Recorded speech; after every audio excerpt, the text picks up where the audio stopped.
கர்த்தருடைய பரிசுநாமத்துக்கு ஸ்தோத்திரம். நம்ம கிறிஸ்தவர்கள் நெறைய பேர் ரொம்ப ஒரு பெருமையா சொல்லிக்குவோம் இல்லையா? நாங்கலாம் இயேசு கிறிஸ்துவின் மந்தை. எங்களுடைய மேய்ப்பர் இயேசு கிறிஸ்துன்னு சொல்லி நம்ம நெறைய நேரம் பெருமையா சொல்லியிருப்போம். ஆனா உண்மையாவே நம்ம இயேசு கிறிஸ்துவின் மந்தையா இருக்கிறோமா? மந்தைன்னா என்னன்னா, மேய்ப்பன் என்ன சொல்றாரோ, அத அப்படியே நம்ம செய்வோம். அவருடைய இருதயத்துல என்ன இருக்கு?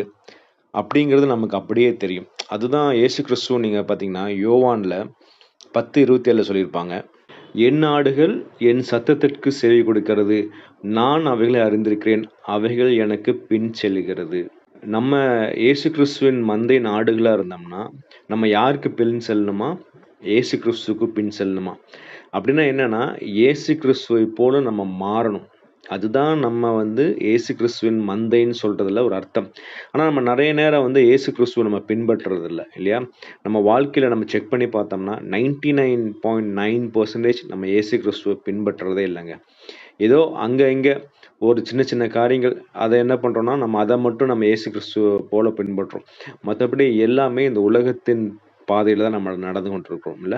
நம்ம அப்படி உலகத்தின் பாதையில நடந்து கொண்டிருக்கோம்னா, கடவுள் அழகா சொல்லியிருக்காரு. நீங்க யோவான் 10:26ல பார்த்தீங்கன்னா, ஆனாலும் நான் உங்களுக்குச் சொன்னபடியே நீங்கள் என் மந்தையின் ஆடுகளாய் இராதபடியினால் விசுவாசியாமல் இருக்கிறீர்கள் அப்படின்னு சொல்லி சொல்லியிருக்காங்க. ஸோ நம்ம இயேசு கிறிஸ்து பின்பற்றோம்னா, அவர ஃபர்ஸ்ட்டு விசுவாசிக்கணும். அவர் தான் மெய்யான தேவன். நம்மள ரட்சிக்க வந்திருக்கிறாருன்னு சொல்லி நம்ம விசுவாசிக்கணும். அப்பதான் என்ன பண்ண முடியும்? அவர் சொல்றத நம்ம கேட்கணும். ஏதோ இயேசு கிறிஸ்துவும் ஒரு தெய்வம். மத்தவங்களுக்கு ஒரு தெய்வம் இருக்கு. நமக்கு ஒரு தெய்வம் இருக்கு. அப்படின்னு சொல்லி நம்ம மத்த கடவுள்களோட கம்பேர் பண்ணிட்டு இருந்தோம்னா, நமக்கு அந்த விசுவாசமே இருக்காதுங்க. இயேசு கிறிஸ்து தான் மெய்யான வழிங்கிறது நம்ம என்ன பண்ணணும், முதல்ல நம்ம இருதயத்தின் ஆழத்துல இருக்கணும். அப்பதான் நம்ம என்ன பண்ண முடியும், அவர் பின்னாடி போனா நம்ம நித்திய ஜீவனுக்குள்ள போக முடியும்னு சொல்லி நமக்கு தெரியும். நம்ம ஏன் இயேசு கிறிஸ்துவுக்கு பின்னாடி போக முடியலன்னா, நமக்கு அந்த சுயம் நெறைய இருக்குங்க. நமக்கு ஒரு சித்தம் இருக்கு. அத தான் நான் செய்வேன். நான் எதுக்கு இயேசு கிறிஸ்துவுக்கு பின்னாடி போணும்? நம்ம இயேசு கிறிஸ்துவுக்கு பின்னாடி போகாம இருந்தோம்னா என்ன ஆகும்னா, நம்ம இருதயம் கடினமாயிரும். அவருடைய வார்த்தைகள் நம்ம கேட்கலனா, அவர் சொல்றத நம்ம செய்யலனா, நம்ம என்ன ஆகும்னா, நம்ம இருதயம் கடினப்பட்டு கொண்டே இருக்கும். அப்போ ஒரு நாள் என்ன ஆகும்னா, நம்ம கண்டிப்பா நரகத்துக்கு தான் செல்வோம். இல்லையா? நீங்க பழைய ஏற்பாடு காலத்துல பார்க்கிறோம். இஸ்ரவேல் மக்கள் அழகா தேவன் எகிப்திலிருந்து கூட்டிட்டு வராங்க.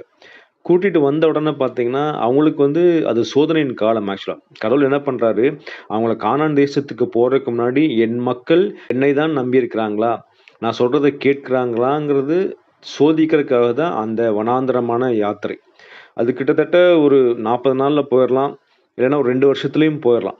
ஆனா கடவுள் என்ன பண்ணிருக்காரு, அவங்க சொல்ற பேச்சு கேட்காதனால 40 வருஷம் அந்த வனாந்தரத்துல சுத்த விட்டுட்டார்.